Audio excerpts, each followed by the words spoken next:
Well, it is 6:32, so I say we get going if everybody's okay with that. Awesome.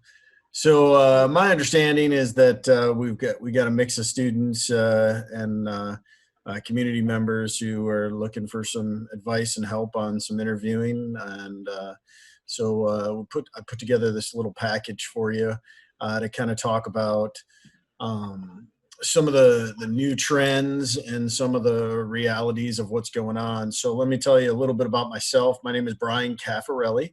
I work at Parkland College. Oops, sorry, I got to lean the right way. And I run the speech and debate team. So I teach in the communication department. Before this, I was, I guess, I guess you'd call it a high-powered, overpriced corporate trainer slash hired gun to hire people for National City Bank. So literally my old life before this, I would interview 10 to 15 people a week for jobs ranging from collection agents to just telephone help. I worked in a call center, but my primary job when I worked for the bank was to train high paying executives. So they didn't want to go through the 2 hour seminar. They wanted to go give me what I got to know and get me back to work. Um, when I was talking to some folks, they wanted some input on the real world and what's going on. So I said I'd put this package together. For those of you who are with us that can't see right now in the chat, I've uploaded the PowerPoint that I'll use. It doesn't have a lot of things in it, but there are some links that are in there and that I wanted you to have. Honestly, tonight's webinar or info, I want it to be more interactive a little bit later on, but I want to get through some generic content right now. But I want to try to avoid the things that, quote, you could get off of the fastest Google search ever, that kind of stuff. I don't think that's very useful. So it kind of starts off a little bit that way. So I'm going to share a screen here, and you should be able to see me talking, but just waiting for it to kick up there. So for me, getting a job is the end goal of what you're there originally to do. But I think everybody wants to think bigger than that, a career. So whether you want a job at McDonald's, a job at a small company, or you want to work for a big Fortune 500 company, or you want to be the president of the United States, there's always an interview process that goes through it. So I wanted to focus a little bit more on some of the things associated with it. The first thing I would say is use the internet. Absolutely.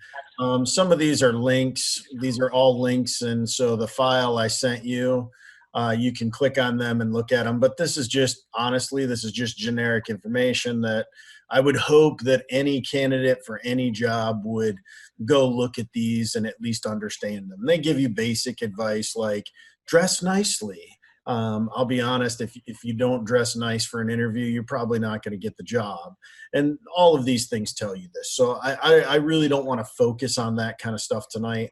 I don't want to waste your time. I want to shoot for about 20 minutes of things that matter and give you a better understanding of what's going on and get you on the road. So there are a couple of modes for an interview that happen.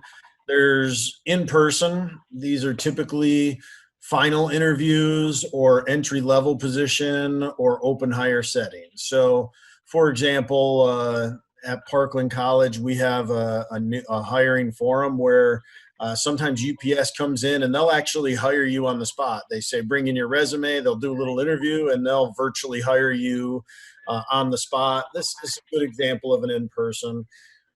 This is a very popular way, and this is what everybody thinks about when interviewing actually happens. As we'll discuss today, that's not always the case. Phone interviews, very, very, very popular, especially now with COVID. As you can see, I'm working from home. I'm not in my office. Phone interviews are multiple in nature for their purpose. For example, you might do a qualifying interview where a recruiter talks to you just to make sure you have the qualifications to not waste somebody's time that has more money than they do. So a lot of times you hire a recruiter to find you the top 5 candidates, and then you go to the next thing. Sometimes phone interviewing is just necessary because of distance or maybe social issues like we have with COVID, the COVID crisis right now. So phone interviews are becoming more and more and more popular, especially. The newest, the hottest, the flashiest is you've video, which you've seen, Skype, FaceTime. Our society's moving to this. Obviously, tonight we're on Zoom. So for us, we're using technology, and technically, I could see anybody who wants me to see them, and I can show you me, these kind of things. Any video now or any interview now literally can be done this way.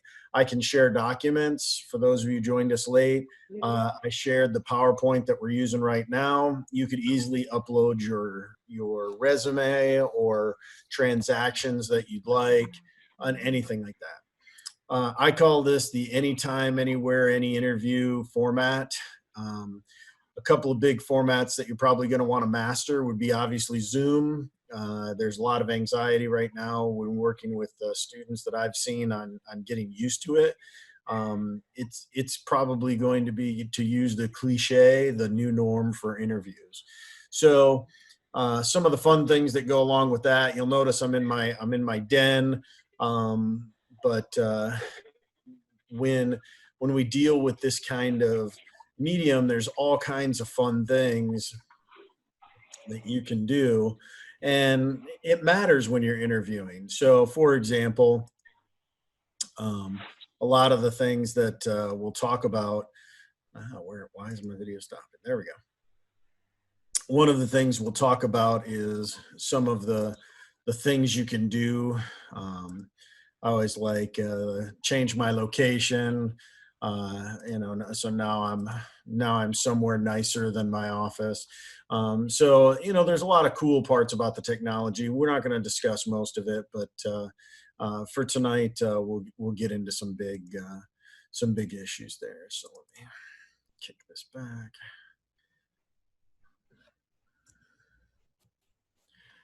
Yeah. Kick me in there. All right. So modes of interviews: in person, phone, video, very, very common. Types of interview: the one-on-one interview. This is probably the most classic interview type there is. Straight up, this format is me talking with you.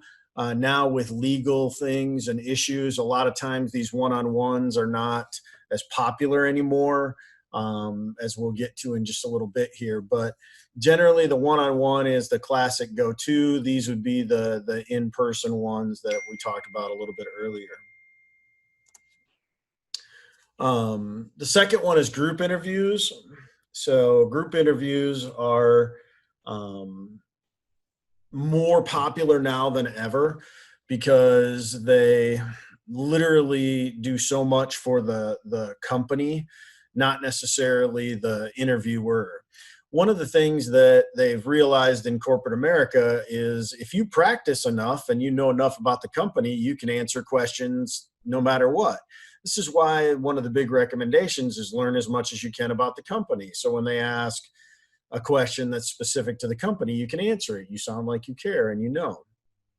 But group interviews, they found out that what was happening is that by the time somebody got to the person who actually hired you, you were already groomed by everybody and had questions answered. So by the time you got to the hiring person, you already sounded like an expert because you knew all the questions. You asked them of the things you didn't know. You prepared more and more each time.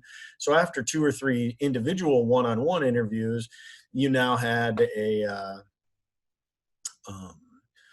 a mastery of their philosophies and ideas. Okay.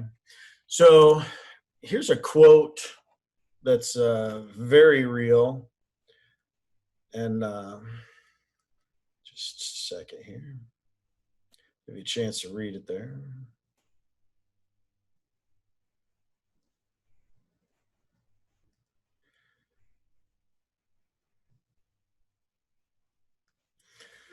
I've got a guest speaker coming in, and they're just texting me now, and that they're going to be about 1 minute late, so that's fine.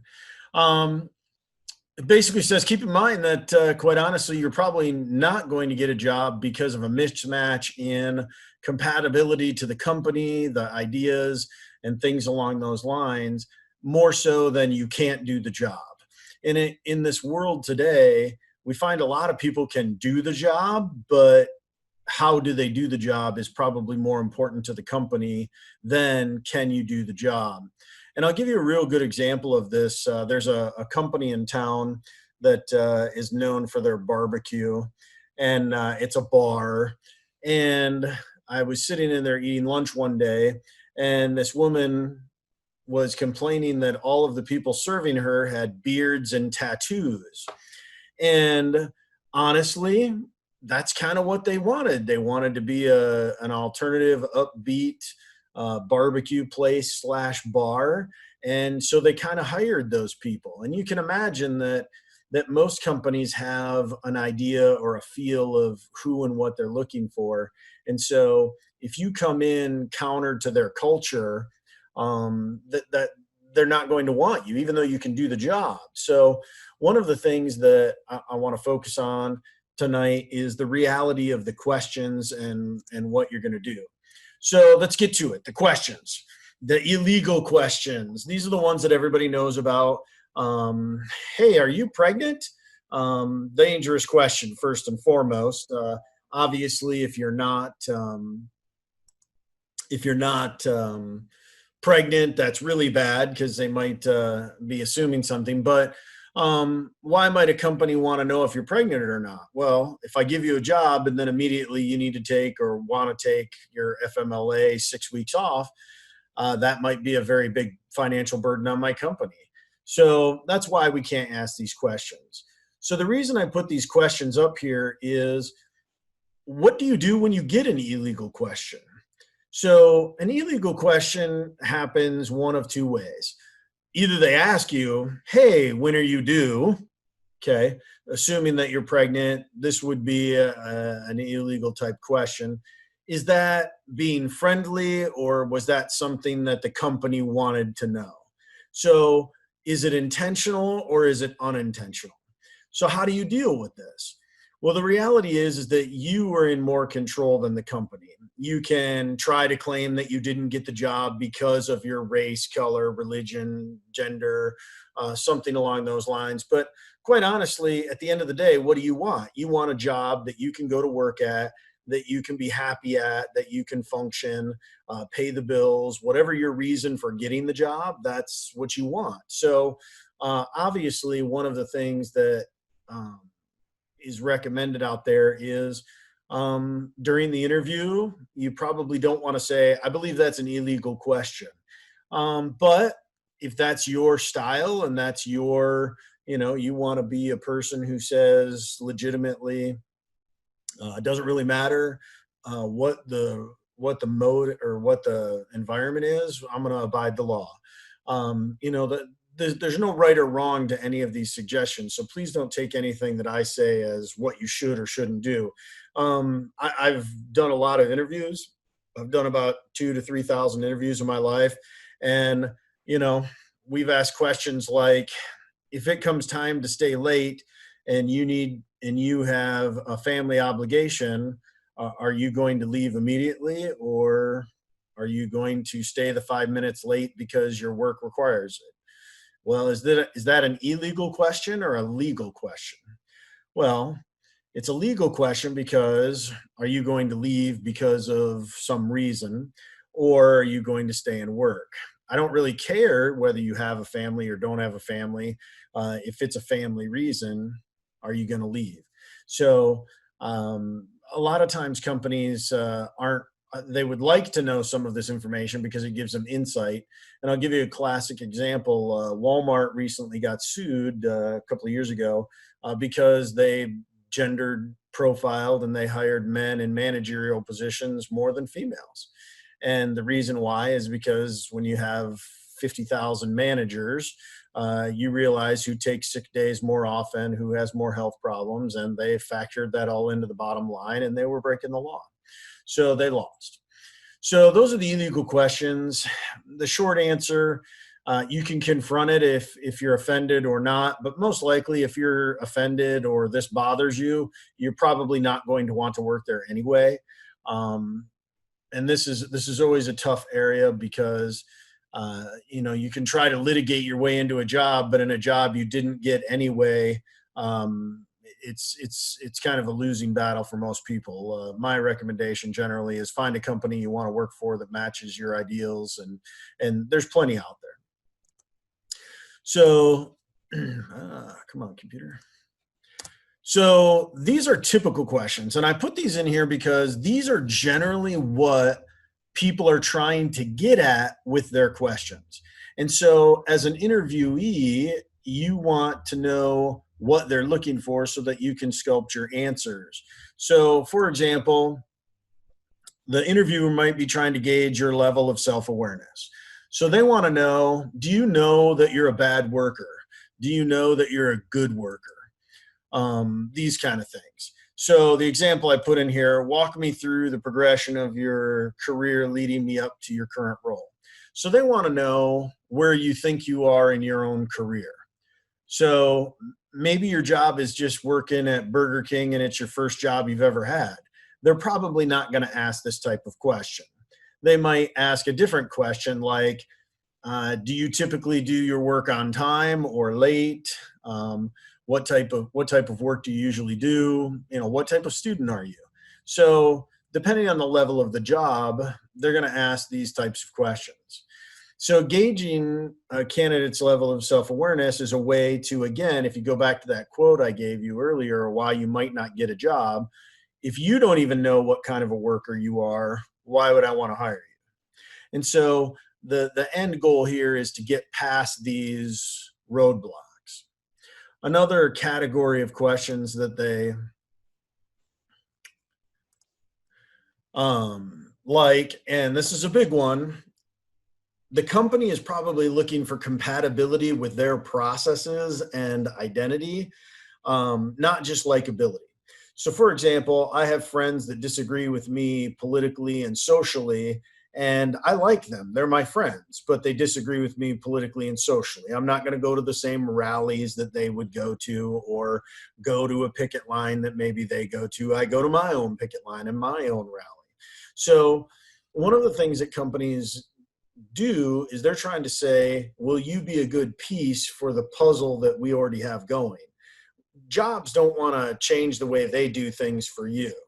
So I'll give you a good example, Disney. So Disney says that you cannot have visible tattoos. They've changed that policy many times over the years, but their original policy was no tattoos. And then they changed it to no visible tattoos. And then they changed it to no tattoos that are of very specific ideas. So I think if you have a tattoo of something on your face, I don't think you can say that you're going to go be, the princess in costume and character. Okay. It's just not a reality. So compatibility is very important. A lot of the questions they're going to ask you might lead to illegal ideas. For example, a compatibility question would be, how do you deal with stress at work? Outside of work? Well, here's an example of where they might be looking to gauge your personality, but it also might lead to really a question. Aren't they just specifically asking you, what do you do? So some of the things that you would say, for example, I would say, I like to take walks with my wife. Well, now I'm married because I gave that information. Now that information is not illegal to give, and it's not uncommon for companies to do that. So they're asking you, how do you deal with your job outside of work? Because they want to know, do you take your work home with you? Are you a stress bag? Are you likely to do bad things? So the last category is to assess the candidate's desire factor for the job. I see this a lot. When I was working at National City Bank, I saw a lot of people who would apply for a job, and sometimes literally they would say, I have to apply for the job so that I can get unemployment. Well, so literally you're telling me you don't want the job, even if we offer it to you, you don't want it because you just want to be on unemployment. Well, clearly I don't want to hire that person. So your desire to work for a company is a factor that they want to get at. So they might ask you, as I put here, why would you want to work here? What do you know about our organization? So this type of question is, if you're a fan of the organization or you want to work there, you're going to know about it. You're going to do research and do some things. And this is, a lot of this information is links back to the general stuff that you should do. And I'm not going to cross-reference those to the links that I gave you earlier in the PowerPoint. But for the most part, this, excuse me, these three areas are pretty much what most questions get asked for you about. So some very typical ones: where do you see yourself in 5 years? So this is a desire factor. I want to be the manager. I want to own the place. I want to take your job. So this is where the game comes in of getting the job. How would you feel if somebody said, I want to be the manager in 5 years? Well, who's interviewing you? The manager. It's a very touchy goal. So maybe it is what you want, but do you want to tell the person that you're being interviewed by that I want to take your job? So these kind of questions are things that you need to think about. Low-level jobs or non-career type jobs, they're going to ask more behavioral type questions, level of self-awareness questions. Do you show up to work on time? How do you feel about working overtime? These types of questions. The more you move up in the scales, the easier and better it gets. So I wanted to end with the technology and how this will impact your interview process. Since most of the things that a company wants to see about you are open for interpretation, there are some things that you can do that, and I'll stop sharing for a second here so you can see me. Oh, I see Josh is here. Hi, Josh. One of the things that you can do, and I've already done that by changing my background, yay, is expressing who and what you are. So if I go to a meeting or an interview and I don't want you to see me, well, what do you need to see me for? Well, I'm interviewing for a job. Well, why can't we see you? Oh, I don't want you to see me right now. I'm not ready to be seen. I didn't do my hair. This is a factor. This is something that can happen. So obviously, other alternatives happen too. So I decide to change my background. So now this says something about me, doesn't it? Right? So I go ahead and I've got my background and I'm that guy and I'm having a good time. Or maybe even my one of my other personal favorites, COVID related, obviously. So I stockpiled a little bit earlier in my life, so it's very important. But my secret background that I'd love everybody to know about me, obviously, is that I am a secret jet pilot. So I love the Top Gun. It's me. You know, this is where I want to be. Well, I'm applying for a job at Burger King. So you can imagine that even though I'm not getting a question, I'm giving you a lot of information that may or may not make me fit the job that you want. So let me get rid of my background here. One of my favorite hobbies now, doing what I do, is checking out everybody's backgrounds and things like that. But hey, I see some of you have a nice curtain. You don't want Janelle, it's got a nice curtain, so nobody can see what's going on. You live in a closet, Muna, and so on and so forth. So this is my den, and obviously you can see some things on the wall, and so what does that say about me? It says something. And during an interview process, you're making those impressions. So if we focus on our interviewing on what categories of questions they're really trying to ask us, the social questions, will you fit in with our company? Are you self-aware of your job? Are you willing to do the things that are necessary? These are the things that make you get hired versus not getting hired. So I know I haven't opened it up for too many questions, and I didn't see anybody button in here. And I don't know if you noticed, this guy named Josh bumped in there. Let me share my screen again there. I wanted to give you folks a chance to ask us some questions. I brought in my friend Josh. He works at BJ Hunt, and he's a director. I don't know if you want to say hi, Josh. Hello, everyone. He does a variety of jobs for BJ Hunt, and I thought it'd be nice to bring in somebody that could answer some of your other type questions. And that's actually JB Hunt, Brian. Didn't I say JB Hunt? No, you said it backwards. Did I really? Okay. That's oh okay. My gosh! I'm used to that from you. Didn't I say? I'm sorry there. I'm dyslexic when I think sometimes. So sorry about that. That's fine. There we go. Now I got to give him props. The logo's right, isn't it? So the logo is correct. Yes. There you go. And I was going to give your personal phone number and tell everybody to call at 3 a.m, but I decided not. So I wanted to open it up for everybody. And so you've already met me and now Josh. So open it up for any questions you had about the interviewing process, current trends, do's and don'ts, to give you an opportunity. So you can shoot it out there and we'll flag them.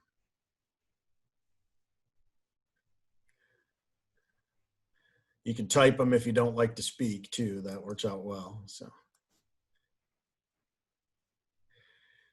let me give you a real good example. So we have 3 or 4 folks that are just, listed as Precious's iPhone, are they with us or not? Let me double check here, make sure I don't have. Okay, I have a question. Oh, great. I thought I would put my name, but my name is Brandy. Oh, okay. Hi, Brandy. I'm a technology major. Okay. And I've been to a couple of interviews, and it seems like the interview's going well and everything. And then they tell me that I'm too qualified. This is a classic one. I'll let Josh field this one at first, and then I'll add to it if necessary. Go ahead, Josh. Yeah, the too qualified is that's thanks for putting me right on the spot, Brian. All right, you want me? I'll answer, and then I'll let you follow up. Okay, go ahead. No, I mean, if you want to go and throw your idea out there, that's fine. I mean, I can throw mine out there too, but no, sometimes you truly are overqualified for the position. One thing to do is make sure when you're reading the description that it's not something that's beneath your education level, your experience level. And if it is, make sure that they're fully aware, or make sure that they're aware that that you're interviewing for a position that your qualifications are higher than. If you're trying to crack into a new field or trying to go in a different segment of IT, that could be something that's there, or that could be a way for them to get out of the interview, to say that you obviously haven't fallen into a certain candidate profile that they're looking for, and they may just be saying that you're not moving on to the next step. So I think it depends on the situation, but really as a candidate going in, what I would do is, if you know that you're overqualified for the position, let them know that. but give them the reason why you applied for it, and be straight up with them. If you know, I understand right now that the job market for you guys is hard, a lot harder than what it was when Brian and I got out of school. It's a now with the whole COVID thing, it's a little bit different, but back in January, the job market for a lot of graduating seniors come May was very, very tight. And there were people that were applying to our company that were extremely overqualified, but they came in and said, look, I am looking for a job and a career with a new company. I fully understand that the position that you're hiring for is nowhere near what I've done in my career, but I want to get in with a good company. I want to get in with a strong company. I want to build my foundation and work my way back up to where I was before with my other company. That's the one thing about it, is be straightforward with anybody you're interviewing. Even if you're going through the interview and towards the end of it, they want to do a second interview, but you have zero desire to do it because you don't follow along with that company's morals, that company's idea, their work-life balance, whatever it may be. Tell them that. Just be like, you know, I don't know if this job's really a good fit for me. You think that you're insulting them, but as many interviews as I've done, sometimes you save everybody's time by just saying, hey, this isn't going to work for me either. And exactly. a company, and so to piggyback off Josh here, this is that third category of questions. So one of the reasons a company doesn't want to hire you when you're incredibly overqualified is because they think you're going to leave as soon as you get the job that you're qualified for, that's going to pay more money and do things. Now, my sister's an IT person, and she's an upper executive, so she's a VP. And one of her problems is that her job cycles about every 3 to 5 years, so she has to move companies. And so, you know, right now she's just looking for any job to pay her bills. So it's very difficult. So one of the things I recommend is change your resume. You don't have to put everything on your resume. So if you did something that obviously might being overqualified, you don't have to do that. That's that third category, like we talked about. They think you're going to leave. So as Josh said, be upfront, take care of that. If you need me to elaborate a little bit more there, for me, when I was interviewing candidates that were overqualified, I hope that they told me why they were applying for the job. I need a job to feed my family. That's a very good reason for a job.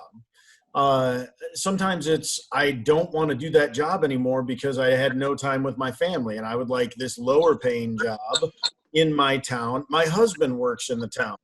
And my wife and I, we fight about this all the time. I'm tenured faculty at Parkland. I'm not going anywhere. My wife can go to Chicago, Indianapolis, anywhere in the world and get a job. She's a therapist. So people need a lot of mental help today. So she can go anywhere, but I can't. I can't go and be tenured at any other institution immediately. So give those reasons, change the resume. You know, obviously don't apply for jobs that clearly you wouldn't want to have more than a week. Janelle asked a question, can I elaborate more on the culture mismatch?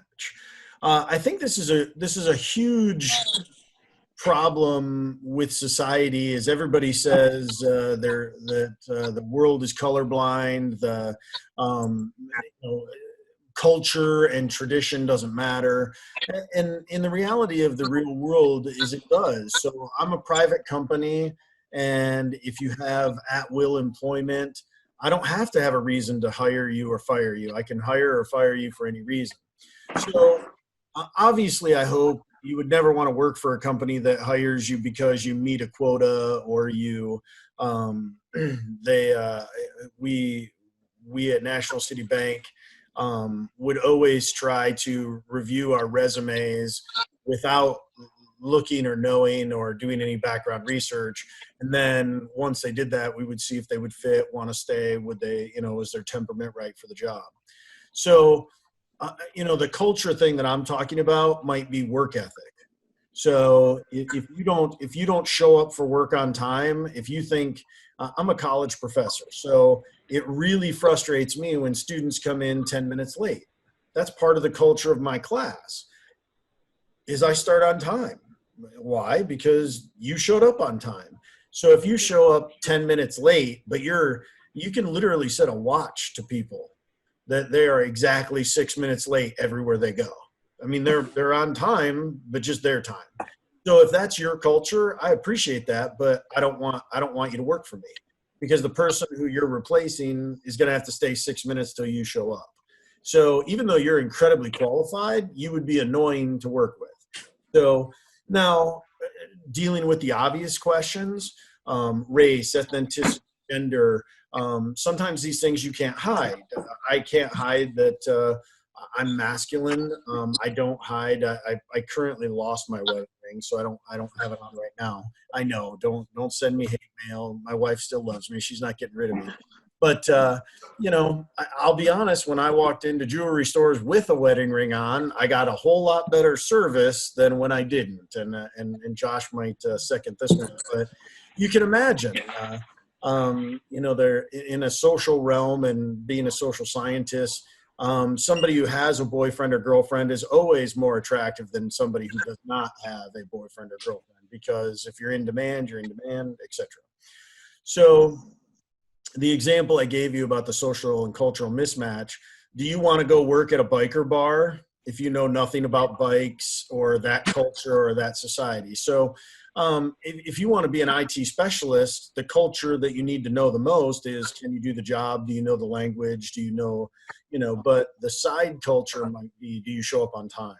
Are you going to wear a business outfit that mismatches? So. And the other part of the culture thing too is it's the company's values. Do the company's values match what you want?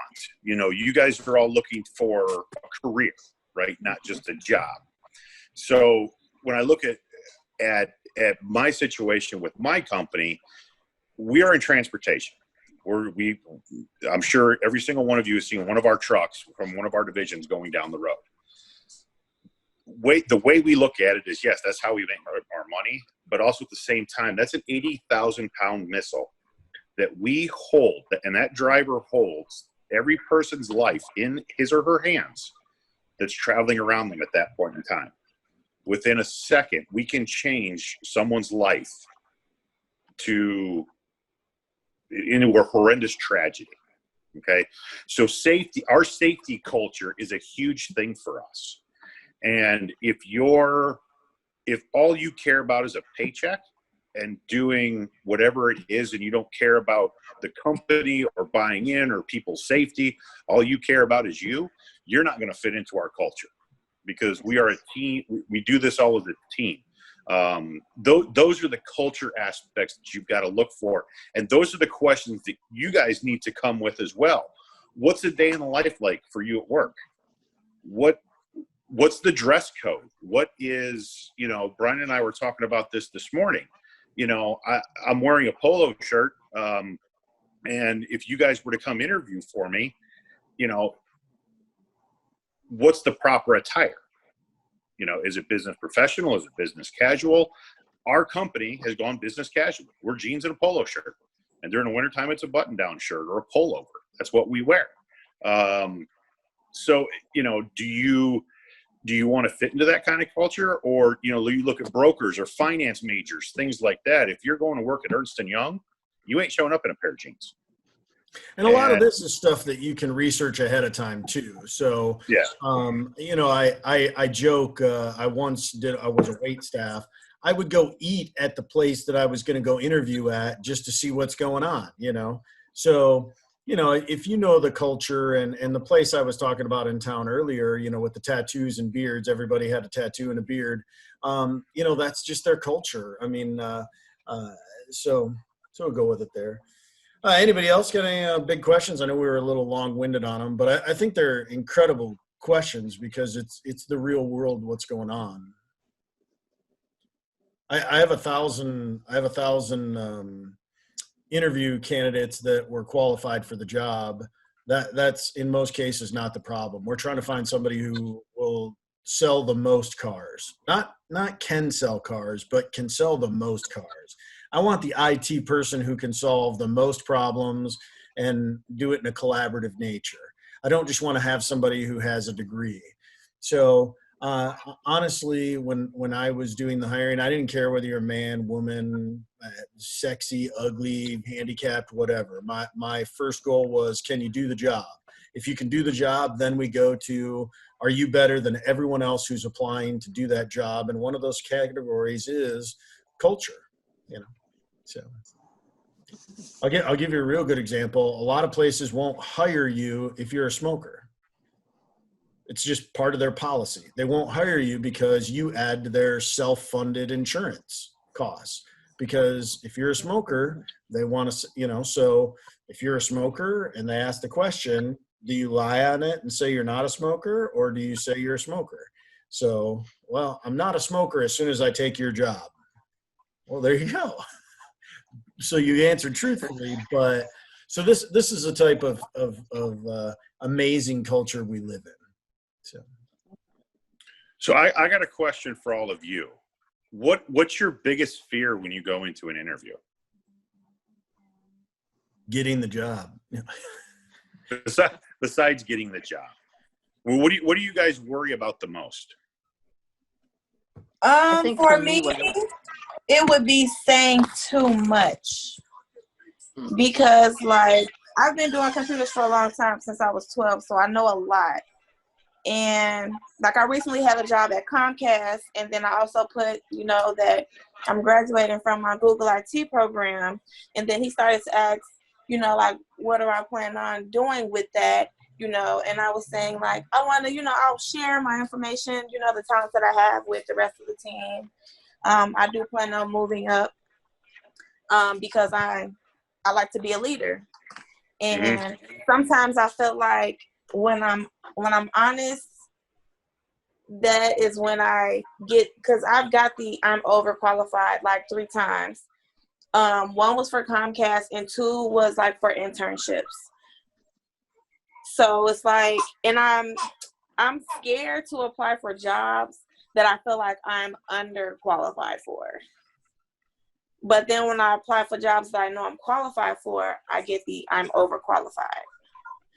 Well, I guess my simple answer to that would be apply for jobs that are way above your salary grade, and maybe you'll just get one of those. That's I'll be honest. I've seen that so much. My sister is actually in that category.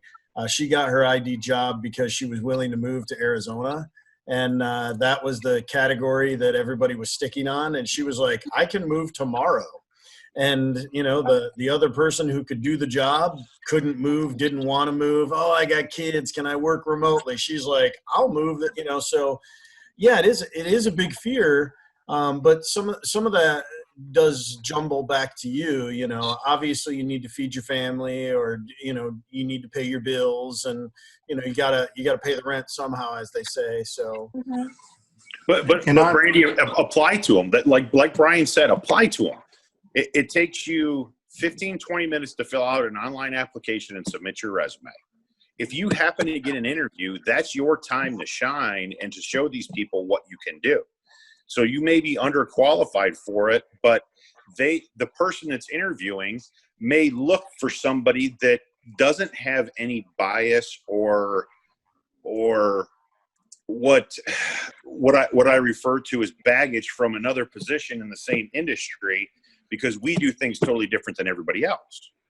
So because you're underqualified, don't let that hold you up. And then the same thing with if you are overqualified, still apply for those as well, you know. And one thing to help with that fear of going in and you say talking too much and elaborating too much, one thing I suggest all of you do is do a little research. Go online. You can go on YouTube. But there are some videos out there for nonverbal cues. Okay. I look for them. My wife is very similar to Brian's, where she's in psychology and social work. So I've learned a lot from her, but also at the same time, I've done some internal or my own research in the nonverbal cues, body language, things of that nature. So you can read that person when you're starting to talk too much. their eyes are gonna start wandering all over the page, all that stuff, and to kind of just end it there, get on to the next question. So it's getting a job and doing an interview well is not just showing up there and saying, this is what my resume is and this is who I am. You got to do some background work on it too, not only in the company, but for yourself and the person that you're interviewing as well. That's why I highlighted those big questions, those three main areas of what people are looking for is exactly what Josh is talking about. They're looking for your work ethic. Can you work with somebody else? And where do you want to be in the future? And so the overqualified job is they just look at you and go, well, you're learning to do some certification that you will never do in your current job. So they know immediately that you're already looking, and it costs money to train you. So you may look at it as, I want to get the job and then move up, but they look at it as like, well, as soon as I hire you, I'm going to have to retrain somebody 6 weeks from now because some manager is going to see you and look at you. So yeah, it's an unfortunate position to be in. My sister's currently in it right now. I mean, she's a VP and she wants to make $300,000 a year, but she applied for $100,000 a year job, and they, talked to her and they said, we would love to have you, but we know you won't be here 6 months from now. And she said, no, I want to live in Michigan. I don't want to live anywhere now. So her position changed 180 degrees from 7 years ago. So.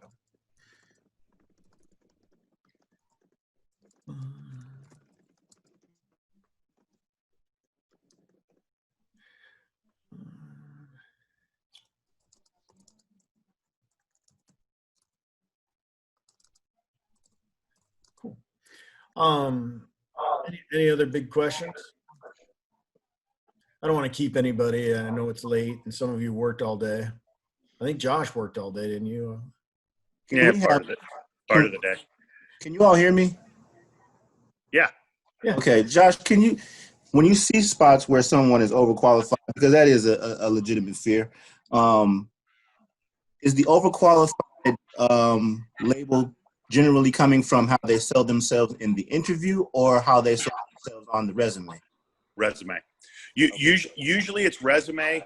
And I will tell you, like Brian said, there's people that I've done this. I've been the senior director. I've been a VP.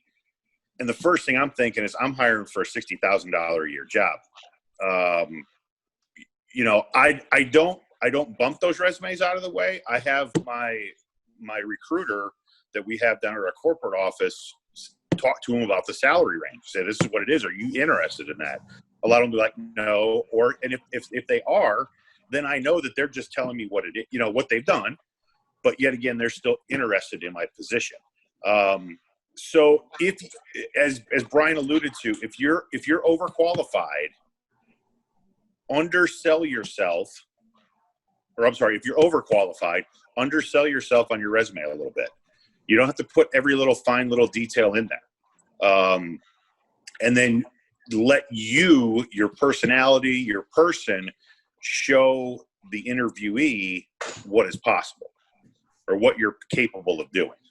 So that's what I would say most of the time when I look at overqualified people on it starts on paper. Then once they're good with what we're paying and they walk into my office, they're no different than anybody else that's either underqualified, just coming out of college, or overqualified. I'm going to see how they answer my questions, see if they're going to fit into our company's thought processes, beliefs, culture, like we talked about before. And that's what I'm going to base my decision on. So to get your foot in the door, I would, to Brian's point, modify your resume.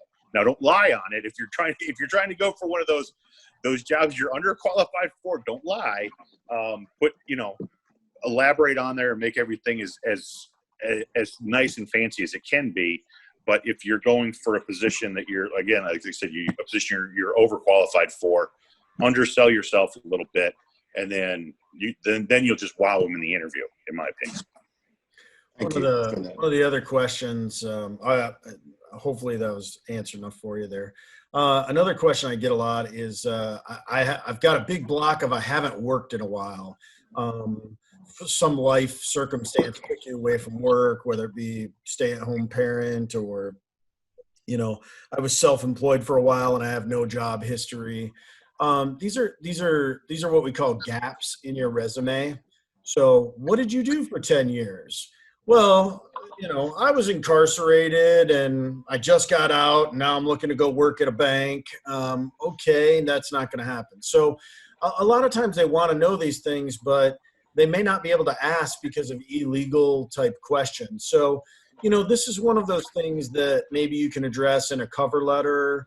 Hey, look, I've been a circus actor for the last 10 years, living hand to mouth, and now I want to have children, and I moved to the new town. Here's where I'm at.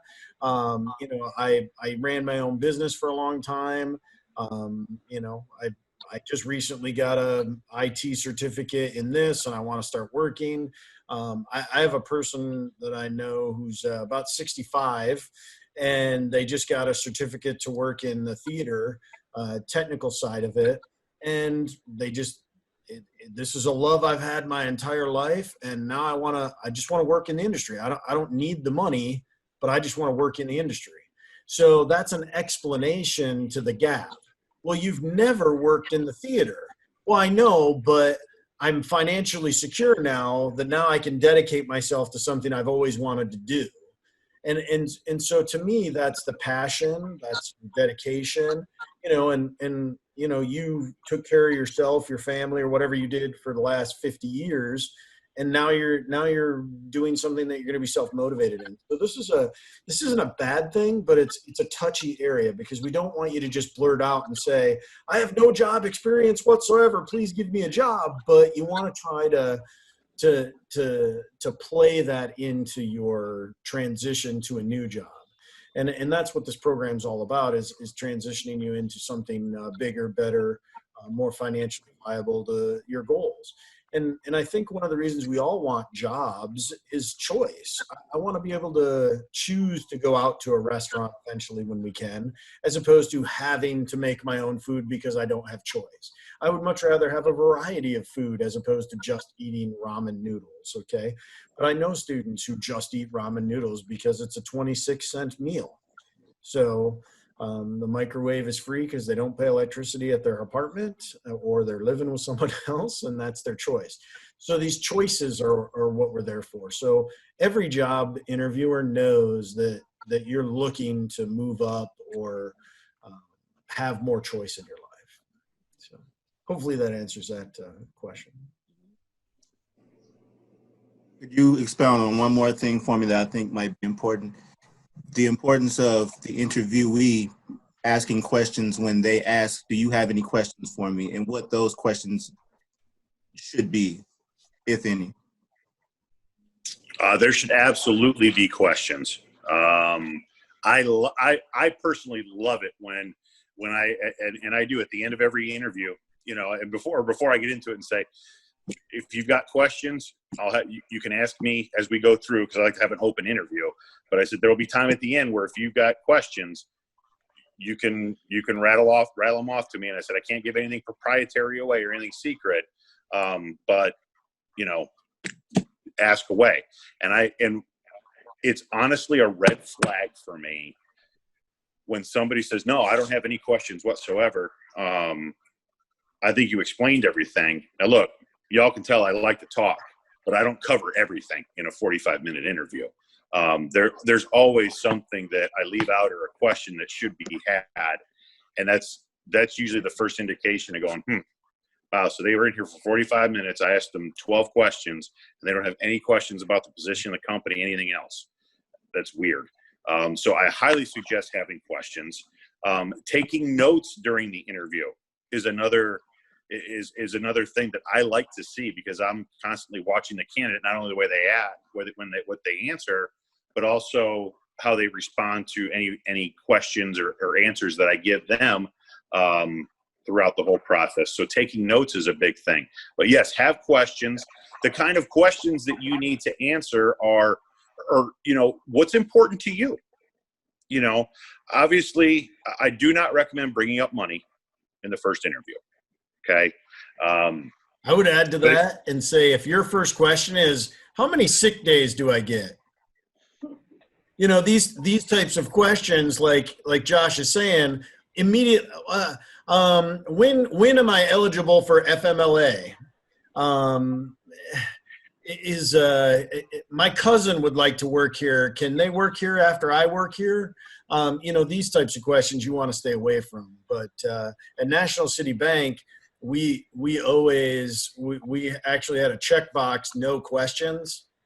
And we didn't have a definitive thing of what it meant, but it was no questions. So you're telling me, you know, do I have to buy a parking pass is a better question than no question.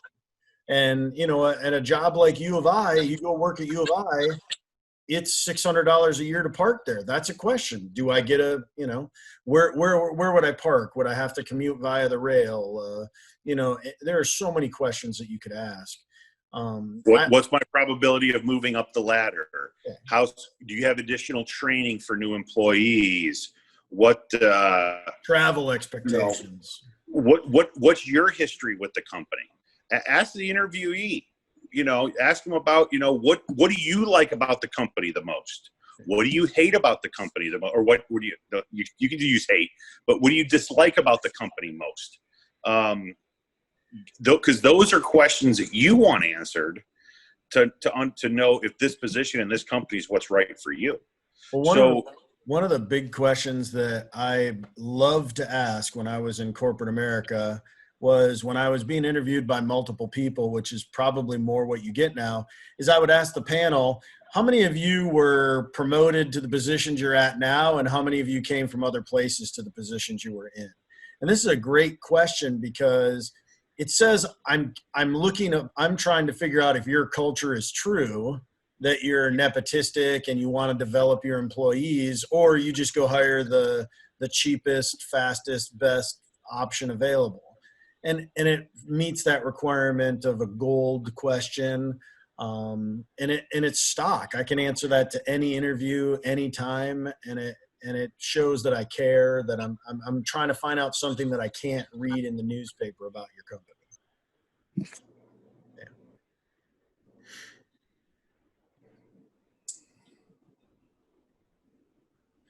Anybody got any other big questions or small questions? So my email is my first and last name at parkland.edu. So you can just first initial, last name. You can certainly email me anytime. I'll be happy to help you. You know, if you got a tricky situation you want a little bit of advice on. I don't want to keep anybody longer than they want. So if nobody else has any questions, thanks for enjoying tonight, and I hope you got something out of it. Thank you, guys. Thanks. Thanks, Brian. Have a great evening. Thanks, Josh, for coming in on us.